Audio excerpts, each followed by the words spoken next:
వీరి పేరు మధు గారండి. శ్రీ సత్యసాయి సేవా సంస్థలు ఆంధ్రప్రదేశ్ రాష్ట్ర విద్యా విభాగానికి పురుష సమన్వయకర్తగా సర్వీస్ చేస్తున్నారు. మనకి ఎంత అద్భుతంగా బాల వికాస్ క్లాసు మనకి బాల వికాస్ నడిపిస్తున్నారని చెప్పంటే వారు మాట్లాడుతూ ఉంటే ఇంకా ఎంతసేపు వినాలని చెప్పి అంత ఆసక్తిగా ఉంటుందన్నమాట. వీరు హిందూపూర్ నుంచి వచ్చారు, స్వామి సేవలో తరిస్తున్నారు. చాలా మంది చెప్తాను వీరి గురించి. సో అందరూ కూడా దయచేసి వినాల్సిందిగా కోరుకుంటూ సాగుతారు.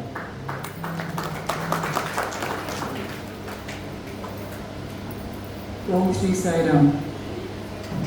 మన ప్రియతమ భగవాన్ శ్రీ సత్యసాయి బాబా వారి దివ్య శ్రీ చరణాల విద్యాలకు ప్రణామాలు అర్పిస్తూ, జిల్లా అధ్యక్షులు శ్రీ ఉమాదేవ్ గారికి, రాష్ట్ర విద్యా విభాగం మహిళా సమన్వయకర్త సోదరి మాధవ్ గారికి, సోదరుడు కిరణ్, జిల్లా సమన్వయకర్తలు, సమితి స్థాయి సమన్వయకర్తలు, జిల్లా పదాధికారులు, సమితి పదాధికారులు, బాల వికాస్ గురువులు, ఇతర పురుష మహిళా భక్తులు, మా చిన్నారి బాల వికాస్ పిల్లలు అందరికీ కూడా మనపూర్వక సాయిరాం. మొట్టమొదటిగా ఇవాళ మన జిల్లా అధ్యక్షుల వారి వివాహ వార్షికోత్సవం. ఇవాళ వారికి మనందరి తరఫున మ్యారేజ్ శుభాకాంక్షలు తెలియజేస్తున్నాను. స్వామి ఆశీస్సులు వారిపై ఇంకా ఎక్కువగా కురిపించి వారి నాయకత్వంలో జిల్లాలో ఇంకా ఎన్నో కార్యక్రమాలు రూపొందింపబడి సత్సాయి సేవా సంస్థ పల్నాడు జిల్లాలో అభివృద్ధి పదంలో ఇంకా ఎంతో ప్రగతిని పురోగతిని సంతరించుకొని స్వామికి సంతోషం కలిగించాలని వేడుకుంటూ, ఇక్కడ ఆశీర్వైన వారిలో ఆల్రెడీ బాలికాస్ చెప్తున్న వాళ్ళు చేతులు ఎత్తండి ఒకసారి. బాలికాస్ చెప్తున్నవాడు నేను ఒకసారి కౌంట్ చేస్తాను. అలాగే ఉంచండి మన చేతులు, అలాగే ఉంచండి. జెంట్స్ ఎవరు లేదండి బాగా చెప్తున్న వాళ్ళు ముగ్గురు. రైట్, సరే అలాగే ఉంచండి చేతి. 20 సరే. ఇవాళ కొత్తగా శిక్షణా శిబిరం కోసం వచ్చిన వాళ్ళు చేతులు ఎత్తండి ఒకసారి. కొత్తగా శిక్షణ శిబిరంకి వచ్చిన వాళ్ళు వీళ్ళు ఎక్కువ ఉన్నారు. రైట్. ఇంతకుముందు ఇప్పుడు చేతులు ఎత్తకుండా ఉన్న వాళ్ళు చేతులు ఎత్తండి ఒకసారి. ఇందాక ఎత్తలేదు, ఇప్పుడు ఎత్తేవాళ్ళు. రైట్. అంటే మీరు సంస్థాగత కార్యకర్తలన్నీ అయి ఉండాలి, లేక పేరెంట్స్ అన్నీ అయి ఉండాలి, లేక స్వామి ఆర్గనైజేషన్ పట్ల ఆసక్తి ఏం జరుగుతుందో చూద్దామని వచ్చి ఉండాలి, లేక ఆదివారం కనుక కాస్త విని కొంత తిని పోదామని వచ్చేనే ఉండాలి. ఏదో ఒక కేటగిరీ సంబంధించిన వాళ్ళే ఉండాలి. మానవ మనుగడ మనతో పాటుగా 10 మందికి మార్గదర్శనం వహించే స్థాయికి రాకపోతే ఎంత ఉత్తమత్వం జన్మకు సార్థకత ఉండదండి. బాలికాస్ చెప్తున్న వాళ్ళు అలాగే ఉన్నారు కదా. మనం ఆదివారం పూట బాలికాస్ చెప్తుంటాము. సో అది ఒక టైమింగ్ ఒక్కొక్క ఊళ్ళో ఒక్కొక్క సమితిలో ఒక్కో రకంగా ఉంటుంది. మనం తరగతి ప్రారంభించే సమయానికి అందరూ అక్కడ వచ్చి ఉండాలని కోరుకుంటాం కదండి. పిల్లలు క్లాస్ మధ్యలో వెళ్ళిపోతే మనం ఎలా ఫీల్ అవుతాం, చివరి వరకు ఉంటే ఎట్లా ఫీల్ అవుతాం మనం? ఆన్సర్ రావాలి నాకు. అందరు పిల్లలు క్లాస్కి వచ్చిన పిల్లలందరూ చివరి వరకు ఉండి గురువు చెప్పిందంతా విని వెళితే బాగుంటుంది. సంస్థాగత కార్యకర్తలు కూడా మన సమితిలో ప్రోగ్రాం ఏర్పాటు చేసుకున్నాం, జిల్లాలో ఒక ప్రోగ్రాం ఏర్పాటు చేసుకున్నాం. చివరి వరకు హారతి వరకు ఉండి వెళితే మనకి సంతోషం. మరి మీ అందరూ ఇదే కమిట్మెంట్తో ఇవాళ సాయంకాలం 5:30కి అయిపోతుంది ప్రోగ్రాము. అంతవరకు ఉంటారని ఆశిస్తున్నాను. ఎంతమంది ఉంటారో వాళ్ళ చేతులు ఎత్తండి ఒకసారి. కిరణ్ ఫోటో తీయమ్మా. అదే వచ్చాను, ఫోటో తీస్తున్నాను నేను. సురేష్ ఫోటో తీయమ్మా. పైకి వచ్చింది సురేష్, బాగా వస్తుంది. అలాగే వచ్చాడు చేతులు. చివరి వరకు ఉండేవాళ్ళు. ఈవినింగ్ 5:30కి హారతి అయ్యే వరకు ఉండేవాళ్ళు. రైట్. సాయిరా మాధవ్ గారు అష్యూరెన్స్ ఇస్తున్నారు, మీకు అంత ఇబ్బంది లేదండి, అందరు ఖచ్చితంగా ఉంటారు అని. రైట్. సాయిరా. ఎందుకంటే సంస్థల మొట్టమొదటిగా స్వామిని నేర్పించే క్రమశిక్షణ. ఒక కార్యక్రమం నిర్వర్తిస్తున్నారు అంటే చివరి వరకు కూడా మనము అందులో ఉండాలి. అందులో ఉండి కాస్త అయినా ప్రాక్టీస్ చేసి దాన్ని ఇంప్లిమెంట్ చేయాలన్నమాట లైఫ్లో. నేను కొంచెం క్లుప్తంగానే వెళ్తున్నాను. ఇవాళ బాల వికాస్ గురువుకు అనేక సౌలభ్యాలు ఉన్నాయి. మెటీరియల్ కానీ, మ్యాన్ పవర్ కానీ, మనీ పవర్ కానీ. చెప్పాలంటే బాల వికాస్ తరగతి నిర్వహించడం ఈ రోజుల్లో చాలా తేలిక. కానీ బాల వికాస్ ప్రారంభించిన 1968-69 ప్రాంతాల్లో ఇంత మెటీరియల్ సౌలభ్యం లేదు. ఇవే నేను గ్రూప్ 3 రాసేటప్పుడు కూడా అప్పటికి తెలుగులో బుక్స్ లేవండి. పాతకైన ఇంగ్లీష్ బుక్ ఉండేది. మన శర్మ గారిని మన అంటే ఆదుర్ శ్రీనివాస్ గారు బ్రదర్ అనమాట, ఎల్డర్ బ్రదరు. ఆయన బ్లైండ్ మ్యాన్ అయినా కూడా ఆయన ఇంగ్లీష్లో వాళ్ళ అమ్మాయి తాయి యొక్క అని గుంటూరులో ఉన్నారు. ఆవిడ మీకు చదివితే వాళ్ళ నాన్నగారు తెలుగులో అదని మీరు చెప్తే ఆవిడ రాసుకుని మాకు వచ్చి క్లాస్ చెప్పేవారు. అంటే అప్పట్లో 1980-85 ఆ ప్రాంతాల్లో గ్రూప్ 3, గ్రూప్ 2 ఇట్లా తెలుగు బుక్స్ లేవు. అప్పుడు నిదానంగా వచ్చాయి. అంటే గురువుని ఒక బాల వికాసం నిర్వహించాలి అంటే చాలా టఫెస్ట్ టైం అది. కానీ ఈ రోజున అన్నీ దొరుకుతున్నాయి మనకు. జస్ట్ ఉన్నటువంటి మెటీరియల్ ప్రిపేర్ అయ్యి మన పిల్లలకు చెప్తే చాలు. అప్పట్లో మణమ్మ గారు మనకు మొట్టమొదటిగా రాష్ట్ర సమన్వయకర్తగా ఉండేవారు. సీతాలక్ష్మి గారు, మణమ్మ గారు, గోకాక్ గారు, వీళ్ళంతా చాలా పెద్ద పెద్దవాడు ఉండేవారు. డాక్టర్ జీవి సుబ్రహ్మణ్యం గారు, సులోచన గారు, మహామహులంతా వీళ్ళంతా చాలా వర్కౌట్ చేసి ఈ సిలబస్ అంతా ఫ్రేమ్ చేసి స్వామికి చూపించి స్వామి చెప్పిన మార్పులు చేర్పులు చేసి ఆ బుక్స్ అన్ని వచ్చాయి. Before last year Andhra Telangana రాష్ట్రంలోని సీనియర్ మోస్ట్ గురువులంతా బాగా హార్డ్ వర్క్ చేసి రివైజ్ సిలబస్ తగ్గట్టుగా ప్రాక్టికల్గా బుక్స్ ఎలా ఉంటే బాగుంటుందని మళ్ళీ అంతా రివైజ్ చేసి ప్రింట్ చేశారు. అదే ఇప్పుడు మనకు సౌలభ్యం అవుతున్నటువంటి గ్రూప్ 1, గ్రూప్ 2, గ్రూప్ 3 బుక్స్ అనమాట. దానికి తగ్గట్టుగా చాలా మార్పులు చేసాం. అప్పట్లో గురువుల శిక్షణా శిబిరానికి ఇలా రావాలి అంటే స్పీకర్స్ కూడా 2 days టైం, మొట్టమొదటి బాగా 3 days టైం నడిచేది, 2 days ఫుల్ డే ట్రైన్ నడిచేది, 1.5 డేకి వచ్చి 1 డేకి వచ్చేసే ట్రైనింగ్స్ అంతా కూడా. రిజర్వేషన్స్ కానీ అవన్నీ ఇంత సౌలభ్యాలు లేవు. అప్పుడు మహిళా గురువులు కూడా అన్ని ట్రైనింగ్ వచ్చేవాళ్ళు, ట్రైనింగ్ ఇచ్చేవాళ్ళు కూడా బస్సుల్లో, ఆర్డినరీ బస్సుల్లో, జనరల్ కంపార్ట్మెంట్స్లో ప్రయాణించి రిజర్వేషన్స్ అన్ని కంప్యూటర్స్ అవన్నీ ఏం లేవు అప్పట్లో.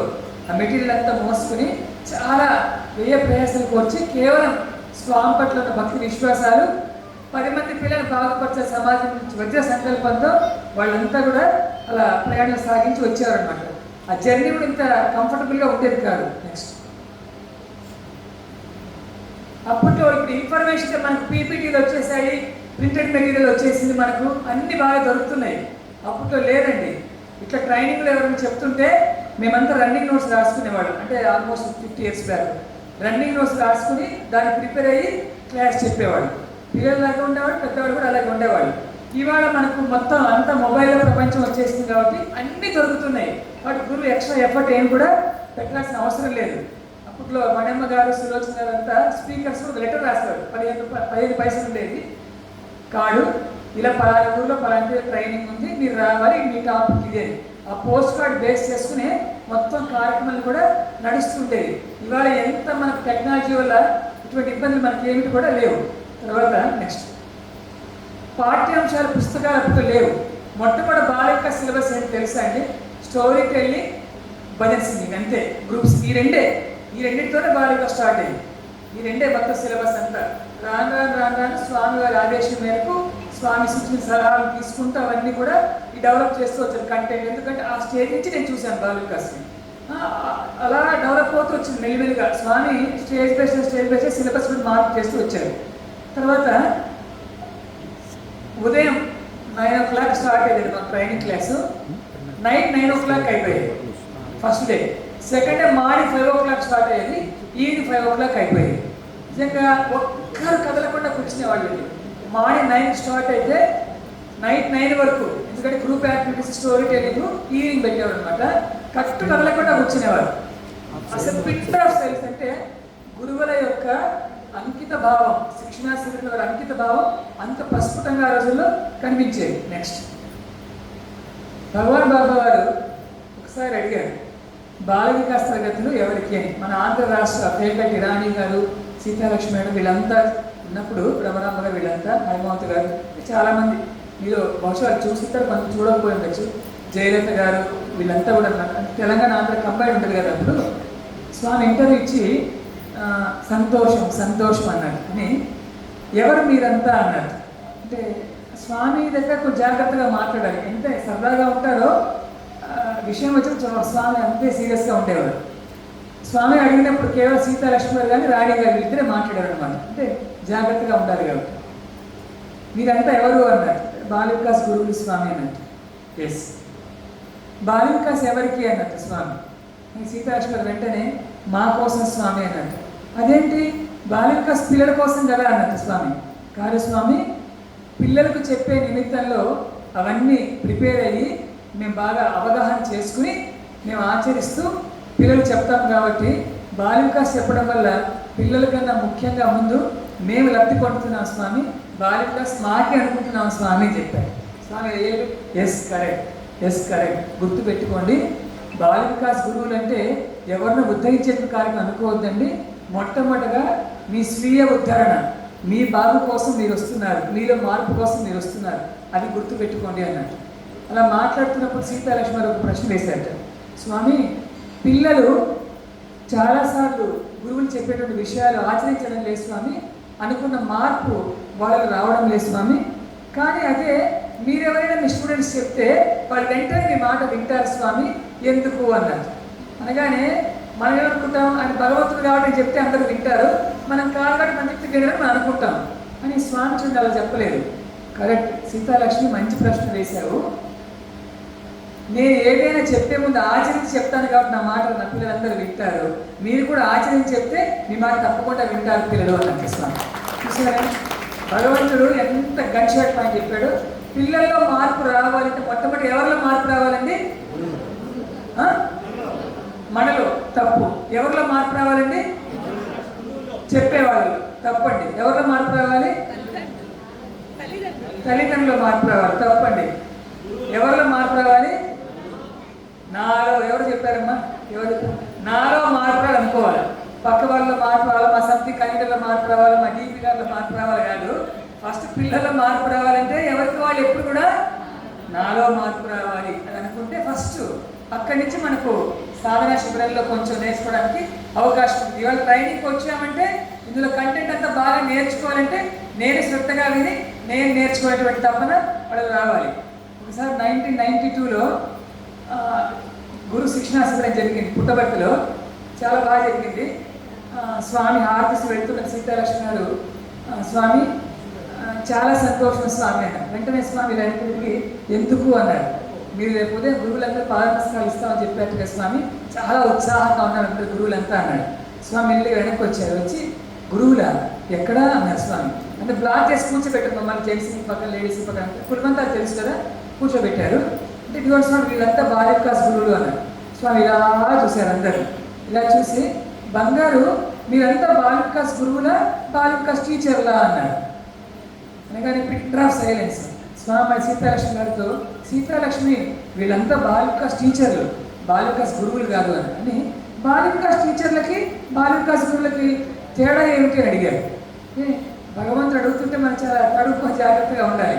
వెంటనే స్వామి నవ్వుతూ ఇలా చేతులు వెనక్కి పెట్టుకుని, ఆ ఫొటోస్ అన్నీ ఉన్నాయి, ఇలా చేతులు వెనక్కి పెట్టుకుని బాల వికాస పాఠ్యాంశాలు ప్రిపేర్ అయ్యి వెళ్ళి చెప్పేవారు టీచర్లు, అవి ప్రిపేర్ అయ్యి ఆచరించి చెప్పేవాళ్ళు గురువులు. బంగారు మీరు చెప్పండి, మీరు గురువులా టీచర్లా అన్నారు. ఇట్లా తల ఉంచుకున్నారు, అందరూ తల ఉంచుకున్నారు అన్నమాట. స్వామి అన్నారు, ఏం చెప్తారు మీరు బాల వికాస్లో? మళ్ళీ మా దగ్గర కూడా వచ్చారు. ఏం చెప్తారు? పిల్లలకు సత్యధర్మ శాంతి ప్రేమలు ఆచరించండి, అబద్ధాలు చెప్పకూడదు, పెద్దలను గౌరవించండి అంటారు. మీరందరూ అలాగే ఉన్నారా అన్నారు స్వామి. అలాగే వారేం మాట్లాడలేదు అనమాట. అబద్ధాలు చెప్పకూడదు అంటారు, మీరందరూ అబద్ధాలు చెప్పకుండా ఉన్నారా? పిల్లల్లో అసూయ ద్వేషాలు ఉండకూడదు అంటారు. ఈ ఫస్ట్ లైన్లో కూర్చోవడానికి ఎన్ని పోటీలు పడి వచ్చారు పొద్దున్న నుంచి ఒకరి మీద నాకు తెలుసు అన్నారు స్వామి. ఫస్ట్ లైన్లో కూర్చోవాలని ఆసక్తి కదండి అందరికీ. అలా దాదాపు ఒక 40-45 మినిట్స్ మాట్లాడారు మాతో స్వామి. మాట్లాడి పాద నమస్కారం కావాలా అన్నారు. ఇంకా ఆవిడైపోయింది, ఉత్సాహం అంతా ఆవిడైపోయింది దెబ్బకి అని. పెట్రోల్ వేసుకున్నాడు, ఇస్తాను పాద నమస్కారం స్వామి. బ్రేక్ఫాస్ట్ పంపించి మళ్ళీ పిలిపించి నిదానంగా ఒక్కొక్క తల మీద చేతులు పెట్టు, సంతోషం బాగా చెప్పండి, బాగా చెప్పండి.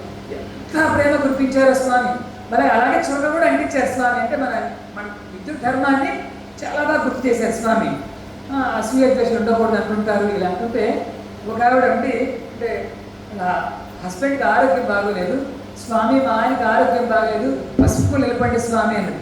స్వామి ఇలా చూసి అది ఎక్కడ ఉన్నాయమ్మా, ఇక్కడ అంతా స్టిక్కర్లే కదా అన్నారు స్వామి. చూడు స్వామి కూడా ఎంత సరదాగా.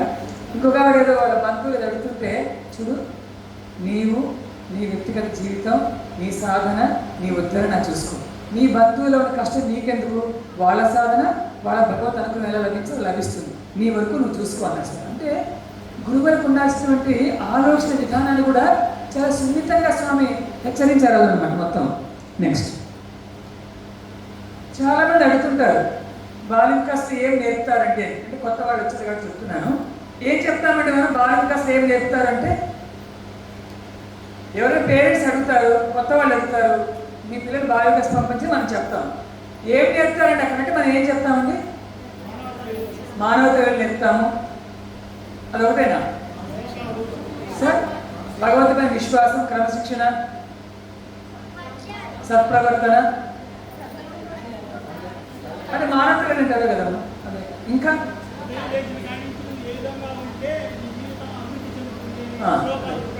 శ్లోకాలు, పద్యాలు, భజనలు ఇంకా ఏం చెప్తామండి.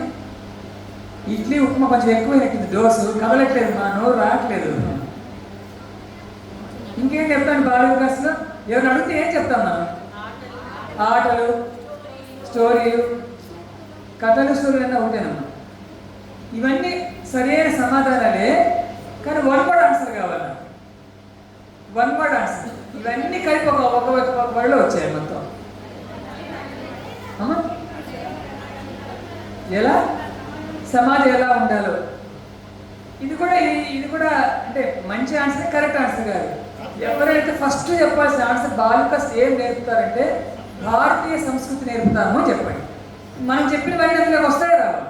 క్రమశిక్షణ, ఉదయం నుంచి రాత్రికి ఎలా ఉండాలి, మానవత విలువలు కానీ, ఇంకోటి కానీ, ఐక్యత కానీ, ఇప్పుడు మనం చెప్పిన లక్షణాలు అన్నీ కూడా మన సంస్కృతిలో భాగమే. కాబట్టి ఎవరిని అడిగితే ఏం నేర్పుతారండి బాల వికాస్ అంటే భారతీయ సంస్కృతి నేర్పుతాము అని చెప్పాలి. One word answer. అంటే ఇంకా అడుగుతారు దాంట్లో వస్తే బెనిఫిట్ ఏంటంటే మా పిల్లలకు ఇవాళ, ఎందుకంటే చేతిలో డబ్బు చెవిలో మంత్రంలాగా ఉంది పరిస్థితి. పేరెంట్స్ కానీ పిల్లలు కానీ దానికి వెళ్తే నాకు ఏంటి బెనిఫిట్, నాకు వచ్చే లాభం ఏమిటి? ఎందుకంటే కాంపిటేటివ్ ఎన్విరాన్మెంట్ అలా ఉంది. సమాజంలో ఎక్కడ చూసినా పోటీ మనస్తత్వం, పిల్లలు బాగా చదువుకోవాలి, బాగా మార్కులు రావాలి, మంచి ర్యాంకులు రావాలి, మంచి ఉద్యోగాలు చేయాలి, బాగా సంపాదించాలి, బాగా సుఖపడాలి, ఇంకా 4 విద్యలు కొనాలి, ఇంకా 4 సైట్లు కొనాలి, 4 కార్లు కొనాలి. ఈ యాటిట్యూడే ఎక్కువగా ఉంది, మంచిదే. కానీ వాల్యూస్తో ఉండాలి, విలువతో కూడా జీవితంలో ఉండాలనేటువంటి ఆలోచన దృక్పథం చాలా వరకు తక్కువ ఉన్నా కూడా ఈ పోటీ ప్రపంచంలో మరుగున పడిపోతుంది. కాబట్టి ఎవరైనా మా పిల్లల్ని తరగతి పంపుతామండి, తద్వారా వచ్చేటువంటి మార్పు కానీ లాభాలు కానీ ఏమిటో మనం చెప్పగలగాలి. అమ్మ మా తరగతులు పంపితే మొట్టమొదటిగా మీ పిల్లల్లో ఆత్మవిశ్వాసం పెంపొందింపబడుతుంది. అన్నిటికన్నా ముఖ్యమైనటువంటి మనకు ఆత్మవిశ్వాసం పెంపొందబడుతుంది పిల్లల్లో.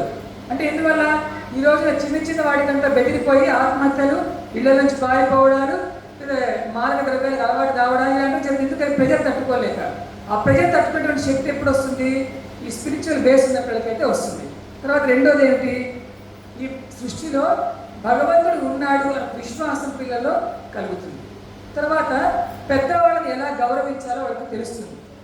సమయాన్ని, సందర్భాన్ని బట్టి ఎలా మాట్లాడాలో, ఎలా ప్రవర్తించాలో పిల్లలకు అర్థమవుతుంది. వాళ్ళు చదువుకునే చదువు ఎందుకోసం చదువుతున్నాము, ఎలా చదవాలనేటువంటి ఆ చదువు పైన శ్రద్ధ వాళ్ళలో ఏర్పడుతుంది. సమాజంలో నాతో పాటుగా 10 మంది ఉన్నారు కాబట్టి వాళ్ళకు సేవ చేయాలనేటువంటి ఒక ఆలోచన విధానం వాళ్ళలో ప్రారంభమవుతుంది. కష్టంలో ఉన్న వాళ్ళకి ఒక హెల్పింగ్ హ్యాండ్ ఇవ్వాలనేటువంటి ఒక థాట్ వాళ్ళలో ప్రారంభమవుతుంది. నన్ను నేను ఎటువంటి సందర్భాల్లో కంట్రోల్ చేసుకోవాలి, నన్ను ఎలాంటి సందర్భాల్లో ఎలా బిహేవ్ చేయనటువంటి ఒక సంస్కారం వాళ్ళలో మెల్లిమెల్లిగా ప్రారంభమవుతుందని ఇలాంటివన్నీ కూడా మనం చెప్తూ ఉండాలి. గుడ్ కాంటాక్ట్ ముఖ్యంగా అన్నిటికన్నా టైం పంక్చువాలిటీ, సమయపాలన పిల్లల్లో బాగా అభివృద్ధి అవుతుంది. మనిషికి ఇవాళ 5 ప్రాణాలు భగవంతుడు ఇస్తే 6వ ప్రాణం మనం తెచ్చుకుంటున్నాం. ఏంటంటే 6వ ప్రాణం, ఇదే 6వ ప్రాణం. 5 ప్రాణాలు భగవంతుడు ఇచ్చాడు మనకు, ఇది 6వ ప్రాణం. కాబట్టి 6వ ప్రాణాన్ని ఎంత వాడాలి, ఎలా వాడాలి, ఎప్పుడు వాడాలి, అది ముఖ్యంగా పిల్లల్లో ఆ డిస్క్రిమినేషన్ బాగా వాళ్ళ విచక్షణ జ్ఞానం అభివృద్ధి అవుతుంది అని మనం చెప్పగలగాలి. నెక్స్ట్, బాల వికాస్ తరగతులు ఈనాటి సమాజంలో మనకు అవసరమా? ఇందాక చెప్పారు శేషరెడ్డి గారు మనకి ఇందాక చెప్పినప్పుడు, ముఖ్యంగా టీచర్స్ ఉన్నటువంటి వాళ్లకు వాళ్ళ సమాజం ఎంత భయంకరమైనటువంటి పరిస్థితుల్లో ఉందో, పిల్లలు ఎలాంటి వాతావరణంలో పెరుగుతున్నారో ఇళ్లలో స్నేహితుల్లో ఇది ఎక్కడికి విపరీతమైన పోకడలు ఎక్కడ తీసుకువెళ్తుందో మనకు అర్థమవుతుందన్నమాట. సో అందరూ కూడా పిల్లల మార్పు రావాలి, సమాజంలో మార్పు కోరుకుంటున్నాం తప్పించి దానికి తగిన ప్రయత్నం మనం ఏమైనా చేస్తున్నామని ఆలోచించాలి. సంకల్పం మంచిదే, కానీ మరి ప్రయత్నం అంటే ఎవరు చేయాలి? కనీసం మనం 10 మంది పిల్లలు చేరదీసి చక్కగా భగవంతుని భారం వేసి వాళ్ళు ప్రిపేర్ అయ్యి ఆసక్తికరంగా మన బాలిక స్థితిని నిర్వహింపజేస్తే ఖచ్చితంగా పిల్లల్లో సమాజంలో మార్పు వస్తుంది, ఖచ్చితంగా వస్తుంది. ఒక పిల్లవాడి జీవితం బాగుపడిందంటే, ఒక పిల్లవాడి దగ్గర మార్పు వచ్చింది అంటే ఖచ్చితంగా కుటుంబంలో మార్పు వస్తుందా? మన జిల్లా అధ్యక్షుడు గారు చెప్పారు, పిల్లల ద్వారా పేరెంట్స్ తద్వారా సమాజంలో మార్పు వస్తుంది. అలాంటి దృష్టాంతరాలు అనుభవాలు మనందరికీ కూడా ఉన్నాయి. పిల్లల ద్వారా పేరెంట్స్లో మార్పు వచ్చినటువంటి కుటుంబాలు అనేకం ఉన్నాయన్నమాట. సో చివరికి అల్టిమేట్గా ఎవరైనా మనల్ని ఏమైనా ఈ బాలిక ద్వారా మీకు ఎటువంటి ఫీలింగ్ మీలో వచ్చింది అంటే ఎంతో సంతృప్తికరంగా ఉందండి మనం చెప్తాం. నెక్స్ట్ గురువులకు లభించేటువంటి సంతృప్తి ఏమిటి ఈ బాలికాస్ చెప్పడం వల్ల అంటే అది వెలకట్టలేనిది. ఎందుకంటే ఒక బాలికాస్ గురువును నీ జీవితంలో ఏమి సంపాదించావు అంటే ఇంత మనం అనుకున్నాం, ఇదో కాస్త బంగారు కొన్నాను, కాస్త బ్యాంక్ బ్యాలెన్స్ పెంచుకున్నాను, ఒక ఇల్లు కట్టుకున్నాను, ఒక 2 సైట్లు కొన్నాను, మా పిల్లలకు డిపాజిట్ చేసి పెట్టాను,